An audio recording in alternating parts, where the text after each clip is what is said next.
Je me dépêche parce que je vais reprendre le train pour Montreuil, mais je vais vous montrer du coup vite fait les calendriers de l'Avent. Donc on est le 3 décembre. Donc la case 3. Thym, la volontaire avec thym, romarin et citron. La case 3 du calendrier ici, c'est le trop beau mug que vous avez déjà sûrement pas vu passer sur les réseaux. Il est juste sublime. Ah, je suis trop contente. Je suis fan, il est canon. Je vous le montre un peu en détail ici. Mais voilà. Ah, il est trop beau. Je vous prends un peu plus sereinement, mais là j'étais prise par le temps parce que je devais vraiment partir pour aller prendre mon train. En plus, quand j'étais dans la voiture, parce qu'on m'a déposé parce que j'étais trop à la bourre, quand j'étais dans la voiture, je me dis mince, j'ai oublié mon accréditation pour rentrer au salon de Montreuil. Du coup, j'ai reforcé dans la maison. Ah, c'était stressant ce matin. Voilà, donc nous sommes le 3 décembre et je vais partir pour Paris. Donc là, je vais prendre mon train jusqu'à Bruxelles et puis de Bruxelles à Paris. Ce matin, village de Noël Charleston. Après, je mange un bout avec les copines. Les crises 2022 et puis je vais à Montreuil et ce soir notamment j'ai une soirée avec autour de Mémoire de la forêt, le tome 2. Donc voilà, j'ai trop hâte. Et puis demain, salon du livre de Montreuil, ça va être un chouette week-end. Avec moi, j'ai décidé de pas prendre de livre physique parce que de toute façon, j'ai pas beaucoup lire ce week-end et j'ai déjà assez de livres. Voilà, j'ai déjà pris des livres à dédicacer avec moi. Il y a un livre que j'ai pas lu que je pourrais lire. C'est le Maël Dessart, l'école des minuit. Voilà, j'ai décidé de prendre ma liseuse. Je vais commencer donc la toute nouvelle Kobo que j'ai reçue de Kobo. Et donc, hop, je vais vous montrer. Je vais commencer celui-là, donc des cookies pour Noël que j'ai mis dans mon Cold Winter Challenge. Donc voilà. Et j'aimerais bien lire aussi un livre qu'Amélie m'a envoyé. Voilà, ce sera le programme de lecture.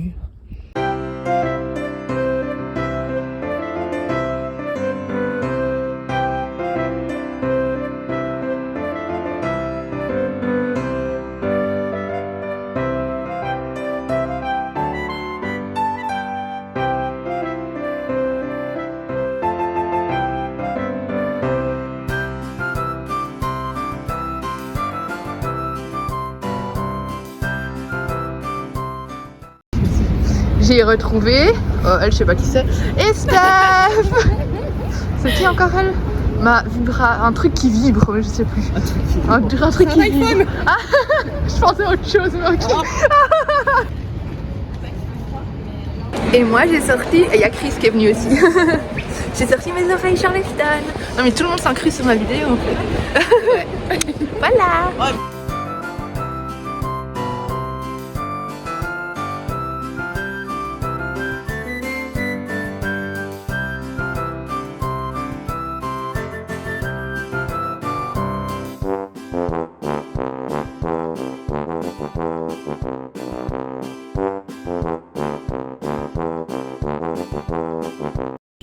Est-ce que vous êtes toutes les deux du coup atteintes de Noélite, à savoir ces personnes qui sortent les décorations de Noël fin août ou c'est juste que vous aimez bien Noël et ce genre en particulier? J'y vais.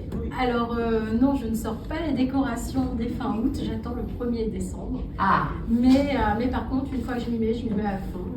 J'adore cet esprit, cette ambiance, les chocolats chauds, la guimauve, le sapin, enfin tout y est. Si je pouvais faire kitsch comme les Américains, je le ferais. Ah.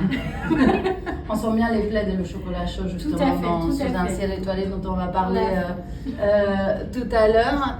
Et vous, Sophie? Non, non plus. Je suis censée faire le sapin depuis il y a 2 jours et il n'est toujours pas fait.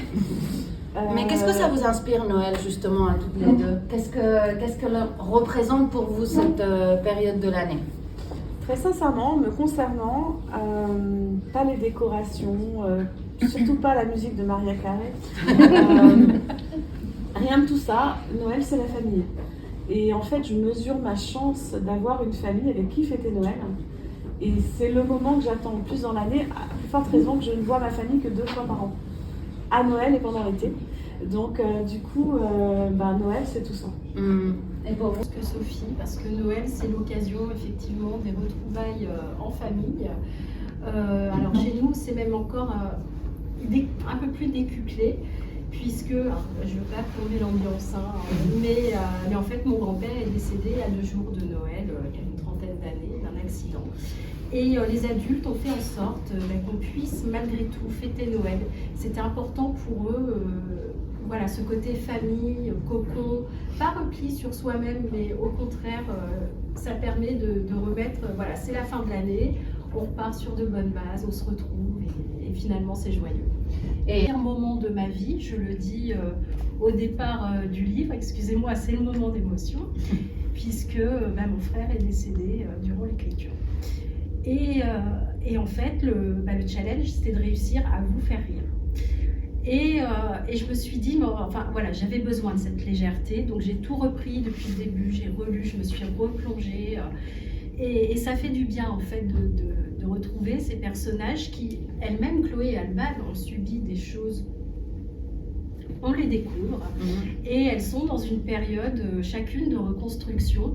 Et finalement, elles m'ont aidé toutes les deux à avancer, moi aussi.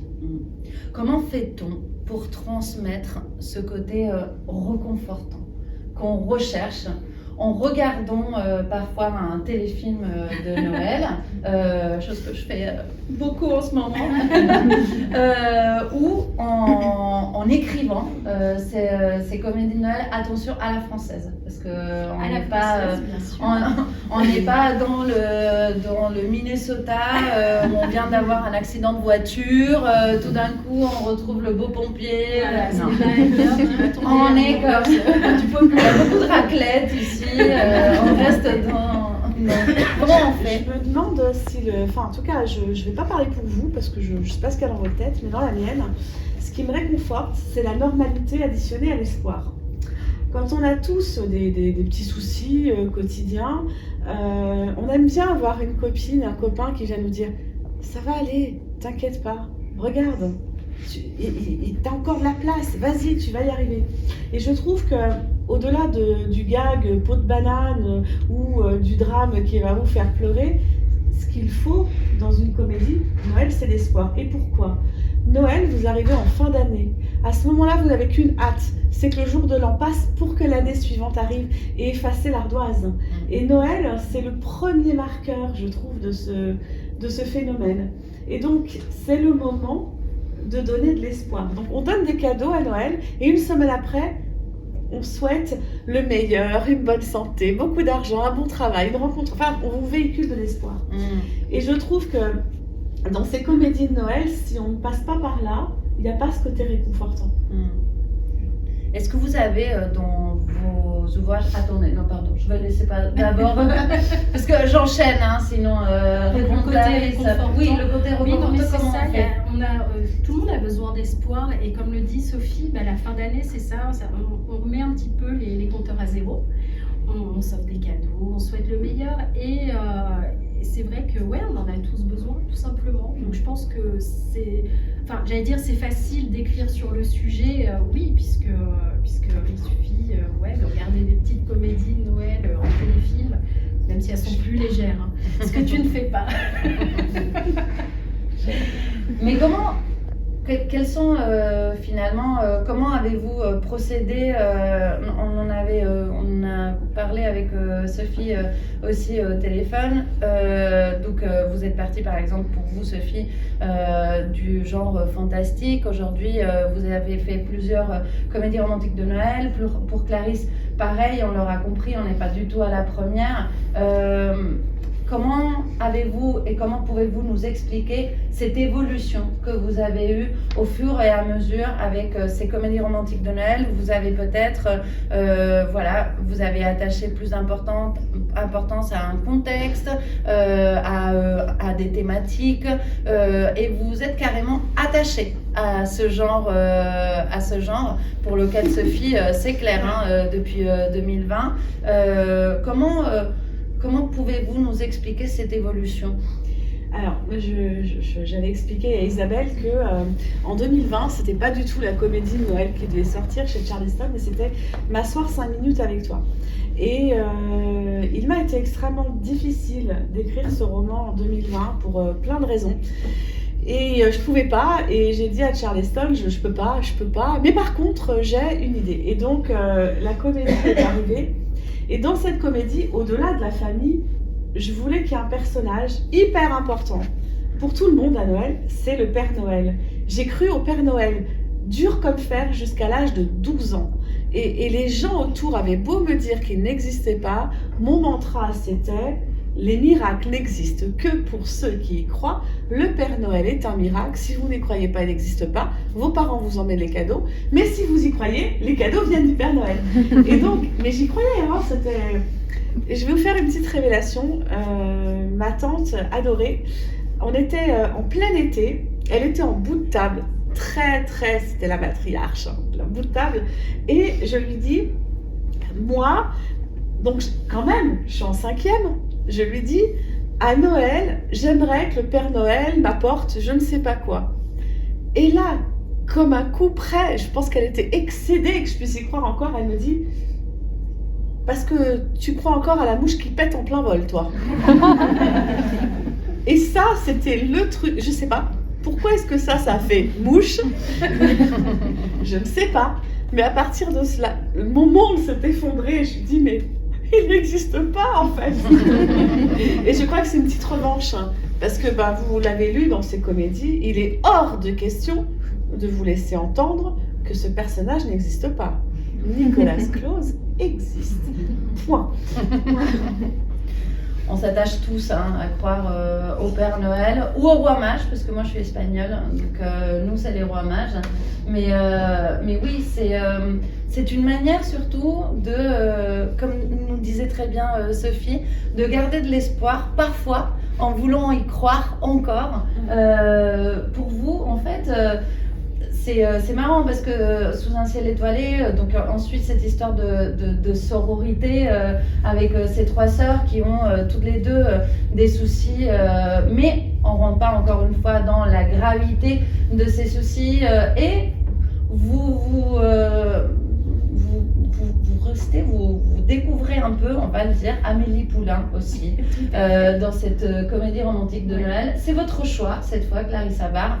Vous décidez de nous parler de nains, et j'en resterai là, qui vont se balader un peu au fil des pages. Tout à fait, les nains se promènent avec moi. Voilà, dans vos choix et vos évolutions justement par rapport à ça. Qu'est-ce qui s'est passé? Vous avez regardé Amélie Poulain une 15e fois et vous êtes dit... Une 50e fois même. Et c'est maintenant? Voilà, c'est ça. C'était, pour moi, ça se mariait bien avec l'esprit de Noël. En fait, moi, je suis venue à la comédie de Noël parce que déjà, j'en lisais. J'ai commencé à en lire, ça fait un petit paquet d'années. Donc, c'était des romans anglo-saxons, puisque c'est vrai qu'en France, finalement, c'est assez récent. Et en 2018, j'ai dit à mes éditrices, je ferais bien une comédie de Noël, mais à la française. Donc, elles n'ont pas levé les yeux au ciel. C'est très passé. Et donc, ouais, je me suis vraiment amusée à créer ce village. Et étant très fan du film Amélie Poulain, je me suis dit un jour, ça va arriver, il va y avoir un clin d'œil. Et il s'est fait naturellement avec les nains de Lulu. J'ai repéré des oreilles là-bas.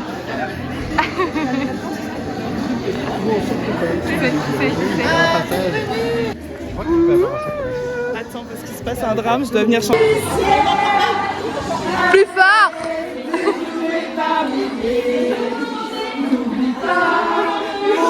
Là, on peut pas chanter.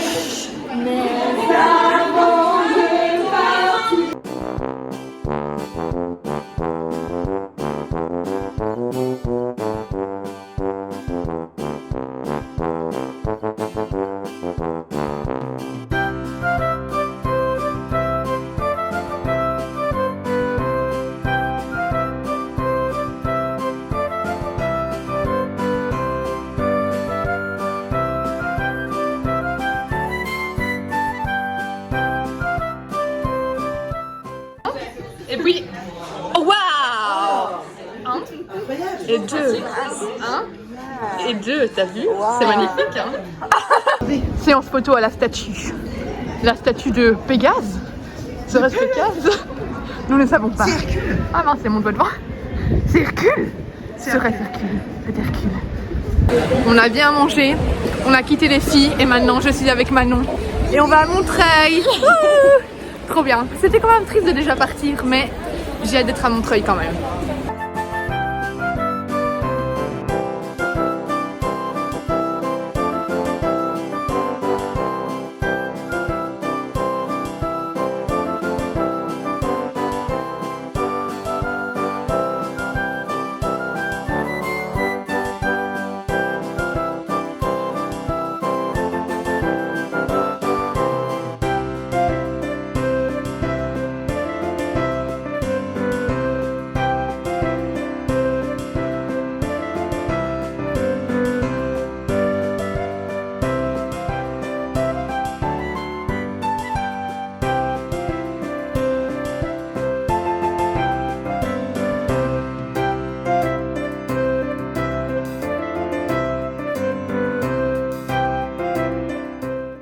un monde de tarés. J'ai abandonné les 3/4 de mes dédicaces. J'essaierai demain, mais voilà, au pire. Voilà, il y a un monde de tarés. Hein, et du monde. On n'en peut plus. Alors que ça fait 1 heure qu'on est là. Mais j'ai déjà acheté 3 livres. On a aussi rejoint. Voilà. On va survivre à cette journée. Oui, ça va. Sûr. En fait, ça allait jusqu'à arriver au salon. Ouais, elle était bien fièrement. Ouais.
Lecture musicale.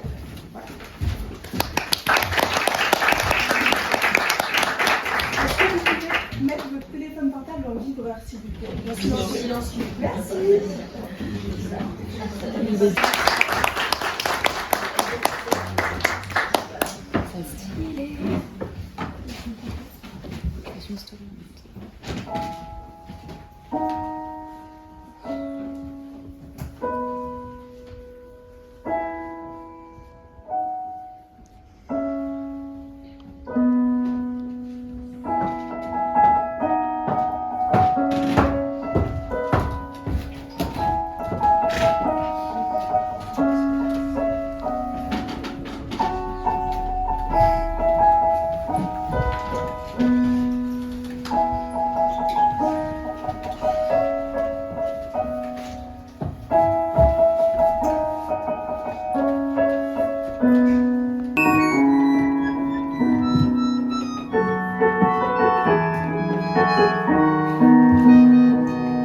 Archibald de Renard tient sa librairie.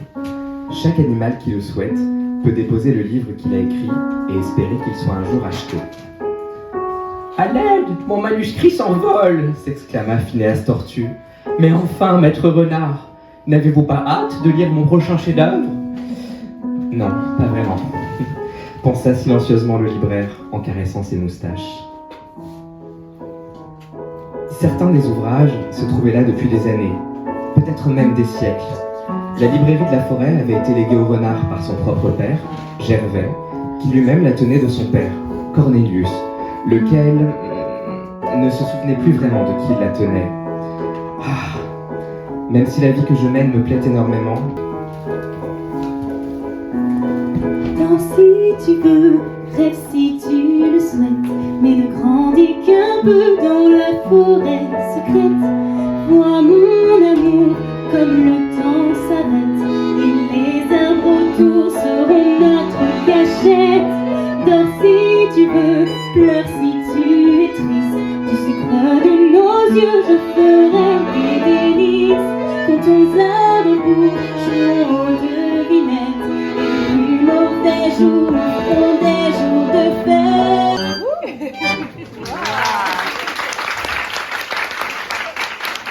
Il risque bien de gâcher les réjouissances. Il en faudrait beaucoup pour être aussi grand que vous. Un ouvrage après l'autre, et à bien des égards, je suis à votre suite. le gardien des histoires, mais le veilleur de ses murs, elle aussi à l'aventure, et le fil de ses revirements. Ce que je sais, à ce que j'apprends et à ce que je veux, voilà que tout est remplacé par tout ce dont j'ai peur et tout ce qui m'émeut. Quand l'espace d'un soupir, le voile du souvenir viendra couvrir mes yeux, j'aurai toujours quelque chose à dire, mais tant d'y réfléchir, je serai parti un peu, car rien, mon rien, non rien, et le vide, non rien ne pourrait combler le vide, non rien ne pourrait combler le vide. Nous allons participer maintenant à des petits jeux. Regardez notre équipe. Et il n'y a rien à gagner, je veux dire on va gagner, mais il n'y a rien à gagner. Équipe de compétition. On s'en fiche, on va gagner. On va faire rentrer Non, il y a là. Pour quelle qualité? Bravo, répondons. S'il faut parler vite, moi j'y vais. Non, bravo, oui, pour commencer. Et il a été un petit peu abîmé. Par exemple, ça commence par « Il était une voix ». Qui en comptait déjà 42. La petite Charlotte était... Vous avez le droit de l'aider, là. une souris. Oui. Extrêmement éveillée. Et ceci dès son plus jeune âge. Oh. Bravo.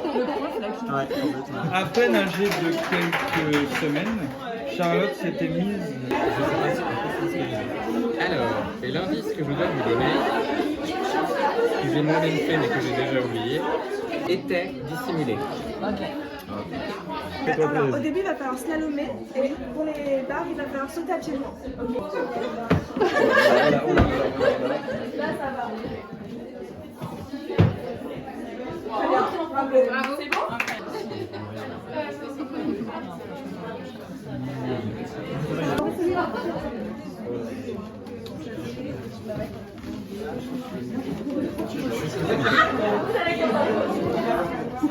Il peut faire partie de notre équipe, on est 11, non? Ouais. Attendez. Non, laisse-moi. Là, Ceci. Voilà. Le problème, c'est que si on... La perte des sens. Voilà. Les précédents joueurs étaient assez troublés, c'est bon. Sans voir bien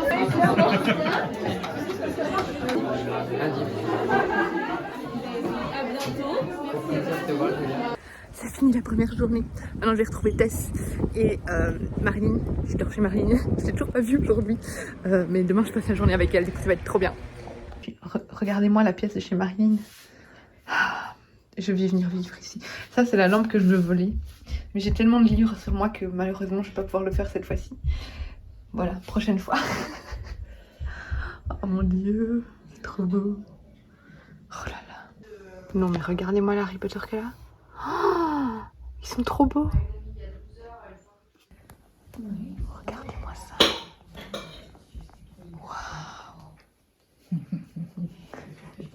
Waouh. On est dimanche. On est reparti pour Montreuil et je suis avec Tess toujours et elle a l'air contente. On est ravis de retrouver Claire. T'as pas dit On est ravis de rencontrer Claire. Oh, dis ça, va pas. On est fatigués aujourd'hui. De retrouver Claire, mon dieu. Voilà, ça va être dur. Mais on va y arriver.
les ailes un peu plus épaisses, ça fait un peu libellule. Oui, c'est ça.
Bien plus tard, hein, j'ai regardé des épisodes de série et tout depuis, je suis rentrée depuis plusieurs heures en Belgique, donc voilà, je vous ferai le petit bilan de Montreuil, de ce que j'ai acheté, etc. dans une autre petite vidéo, mais c'était vraiment un week-end de dingue, j'ai vraiment, voilà, j'ai passé un très chouette week-end. Aujourd'hui je trouvais qu'à Montreuil c'était bien mieux que hier, j'ai pu voir beaucoup plus de gens, il y avait quand même moins de monde, c'était moins oppressant, donc voilà, j'ai préféré vraiment parce que hier j'étais un peu dégoûtée, j'étais arrivée avec l'après-midi, hein, mais il y avait trop de monde, c'était trop étouffant. Et je m'étais même dit que j'aurais mieux fait de rester à l'événement Charleston plus longtemps et ne pas aller à Montreuil hier parce que franchement c'était insupportable. Autant aujourd'hui voilà, c'était bien mieux et j'ai pu cette fois voir des gens, reconnaître des gens parce que il y avait plein de gens que je connaissais mais hier il y avait tellement de monde on voyait même pas les livres. Tandis qu'aujourd'hui vraiment on avait accès au stand etc.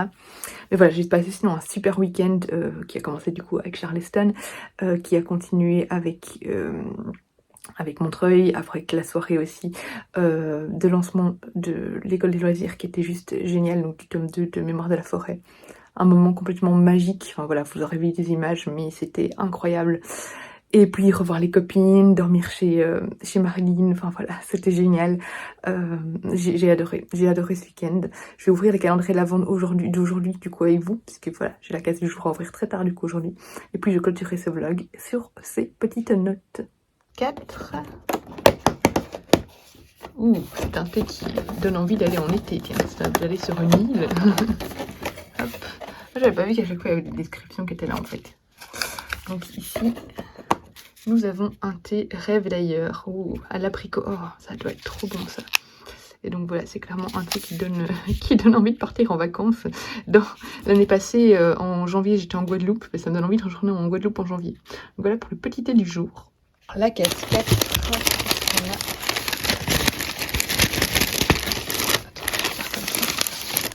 Ouh, oh waouh, elle est trop belle. Ah, ça, je vais faire des photos avec avant de le manger. C'est donc un trop beau biscuit théière. Oh, c'est magnifique. Je suis ultra fan quoi. Mais le travail est juste pour goûter. Et alors il est en parfaite. Ah, peut-être qu'il est un peu cassé là, je sais même pas. Ouais, peut-être un tout petit peu. Faudra que je fasse attention en le sortant, mais sinon il est en parfait état quoi. Superbe. Superbe.